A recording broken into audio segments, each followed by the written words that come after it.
محترم حافظ اسلم یونس صاحب نیو یارک، السلام علیکم. ہم آپ کے ممنون ہیں کہ آپ نے ہماری ویب سائٹ اہلسنت.net پر یاد فرمایا. آپ کے 2 سوال ہمیں موصول ہوئے، جواب حاضر. آپ نے پوچھا کہ کیا یہ درست ہے کہ اگر کوئی شخص متواتر 3 جمعے ترک کر دے تو وہ اسلام سے خارج ہو جاتا ہے؟ بات تو بالکل درست ہے، حدیث میں تو یہی بات آئی، لیکن اس کا مطلب علماء نے یہ لکھا کہ تینوں جمعے اس نے اگر جمعے کو ہلکا جان کر کے اگر اس نے ترک کر دیے، یعنی یہ کہ جمعے کی کوئی خاص اہمیت نہیں، تو ایسی صورت میں وہ اسلام سے خارج ہو جائے گا. ظاہر ہے کہ کوئی بھی مسلمان مصروف تو ہوتا ہے، شرمندہ بھی ہوتا ہے، لیکن جمعہ نہیں پڑھ پاتا، تو ایسا شخص دائرے اسلام سے خارج نہیں ہوگا.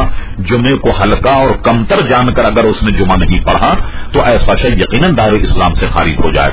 پھر آپ نے دوسرا یہ مسئلہ پوچھا کہ میں نے یہ الفاظ کہے کہ اللہ ہماری سنتا نہیں ہے، نماز پڑھنے کا کوئی فائدہ نہیں، یہ جملہ کفریہ ہے.